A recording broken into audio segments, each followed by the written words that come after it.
l'augmentation des impôts, l'augmentation de l'invasion, l'augmentation du crime, la disparition de la médecine, la disparition de l'éducation.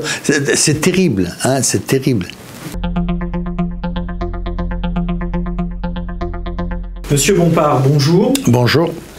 Nous sommes quelques jours après la réélection d'Emmanuel Macron comme président de la République. Alors, nous savions que ce résultat était fort probable. Pour autant, je pense qu'il amène quand même quelques commentaires de votre part, notamment parce que vous avez fait tout ce qui était en vos moyens et en votre pouvoir pour que ce ne soit pas le cas. Alors, pourquoi on arrive à ce résultat aujourd'hui? Bien que 80% des Français s'estiment mécontents du fait que ce soit Macron qui soit réélu. Oui, c'est absolument ahurissant. Alors d'abord, il faut voir que l'abstention est importante, mais le vote blanc et nul a été considérable, puisqu'il atteint sur notre département 9%, et que je crois que c'est à peu près le score au niveau national. Donc ça montre aussi qu'une partie importante de l'électorat n'était pas satisfait de ce premier tour, et à juste titre, puisque ce premier tour, énormément de gens ont voté à ce premier tour, comme ils allaient voter au deuxième tour, par souci, non pas de faire un vote d'adhésion, mais faire un vote de répulsion. Or, en démocratie, au premier tour, on se fait plaisir, au premier tour, on choisit, au deuxième tour, on élimine. Or là, une partie importante de l'électorat a éliminé dès le premier tour. Donc, a faussé la marche normale de la démocratie et les résultats normaux. Ensuite, le débat qui était attendu par tout le monde, en fin de compte, ça a été un long débat. Hein, ça a été un partenariat entre associés dans une opération politique. Oui, c'est vrai qu'il y a eu une opération politique. Et Marine n'a pas défendu les îles, la pensée du peuple de France. Et Macron a joué un petit peu au garçon important qu'il croit être dans le confort moral, puisque les attaques qu'il subissait étaient des attaques à fleuret moucheté. Hein, les débordements financiers de Macron n'ont pas été évoqués, alors même qu'ils sont hautement significatifs, surtout dans une élection présidentielle. Bon. Donc le résultat c'est qu'il est, et ce qui est d'autant plus inquiétant, c'est qu'il semble que les leçons n'aient pas été tirées pour le deuxième tour.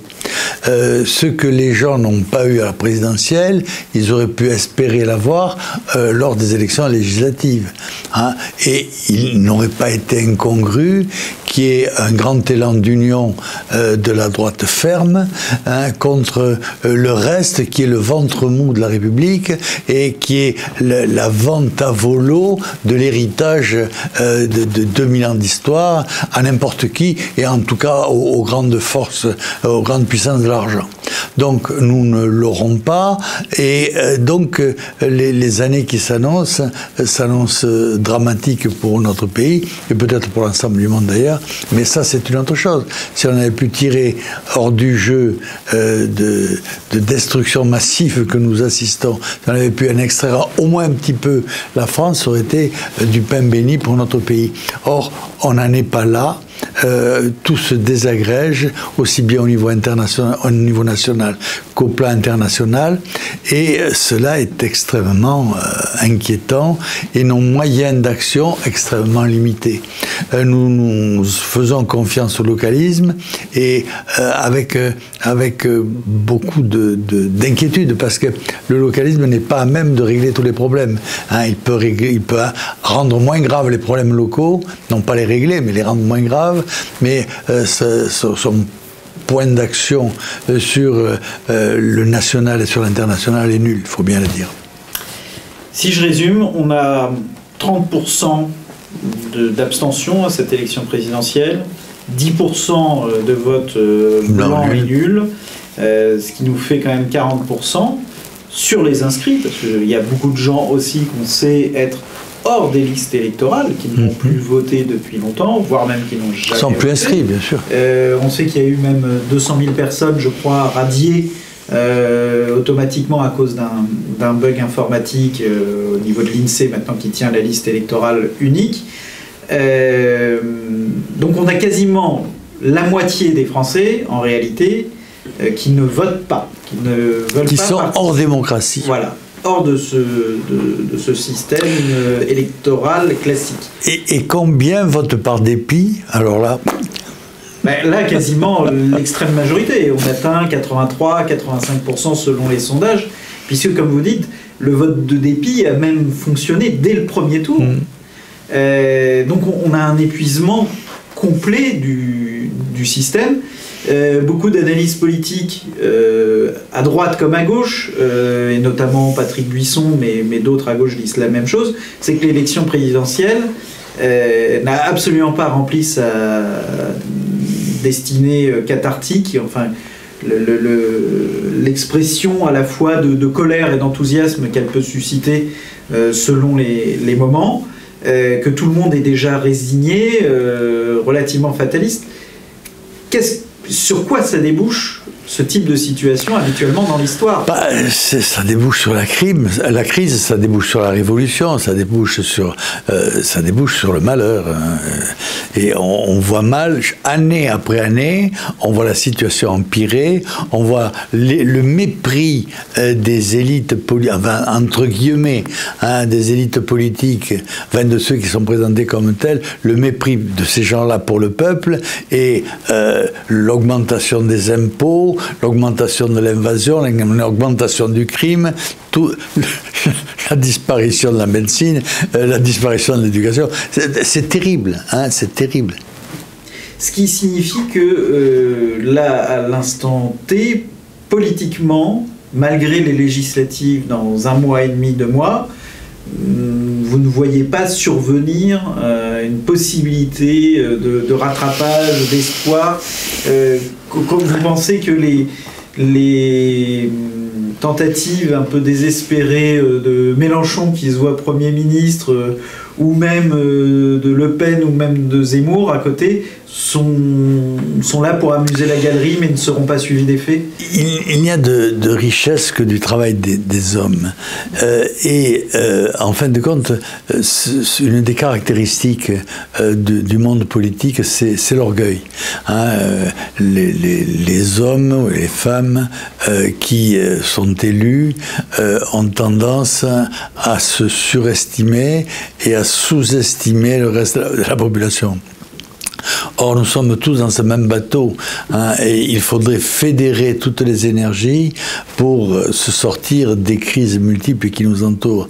Et pour fédérer les énergies, il faut faire assaut de modestie et non pas assaut de prétention. Or, on est un peu terrorisé quand on voit tout l'orgueil que se dégage de ce monde-là, d'orgueil appuyé sur, en fin de compte, aucune réussite. Parce que qu'a réussi Macron? Cherchez, dites-moi si vous trouvez. Moi je cherche, je ne trouve pas.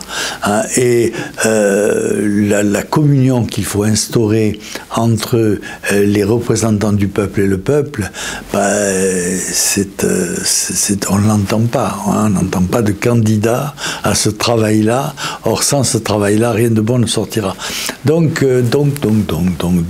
je suis extrêmement pessimiste. On va voir ce que donnent ces élections, mais je ne vois pas qu'est-ce qui peut en sortir de motivant, et je ne vois pas quelle espérance peut en sortir à courte échéance.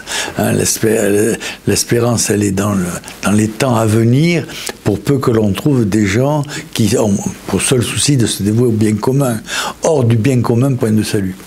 Alors pour autant, et je vous pose la question, parce que je sais que vous avez toujours ardemment milité pour ça, certains disent ne désespérez pas, il y a d'autres combats que les combats électoraux.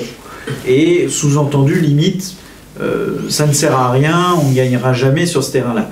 Vous avez prouvé le contraire au niveau local, et vous avez toujours mis en garde justement contre les tentations, on va dire, d'abandon du terrain politique, sachant que le terrain électoral est par excellence le terrain politique. Ce n'est pas le seul, mais en tout cas, c'est celui où on peut manifester et défendre ses idées avec le plus de clarté. Alors, là, il y a une tentation à laquelle tout le monde semble céder, soit par fatalisme, soit par désespoir. Mais le problème, c'est que le terrain politique est le seul terrain pacifique. Les autres terrains, c'est la révolution, c'est le meurtre, c'est le crime en fin de compte. Or, je ne crois pas que du mal puisse sortir du bien. Je n'y crois pas. Je crois que le bien se construit avec difficulté, avec peine, avec acharnement, et que la violence n'apporte rien de bon. Donc, non, la violence, je n'y crois pas, je n'y ai jamais cru. Et je pense qu'elle n'apporte que le malheur. Ce qui manque pour faire ce travail obstiné dont on a besoin, c'est des gens qui soient prêts à se sacrifier un petit peu. Nous vivons au siècle de l'agitation, de l'agitation généralisée. Et ce n'est pas dans l'agitation que l'on bâtit, c'est dans le calme et la sérénité. Donc il faut faire un appel au calme, à la sérénité et bien sûr à l'intelligence et au dévouement, aux vertus cardinales en fin de compte, qui aujourd'hui sont extrêmement méprisées parce qu'il est plus facile de gaspiller l'héritage que de le construire pour ses enfants.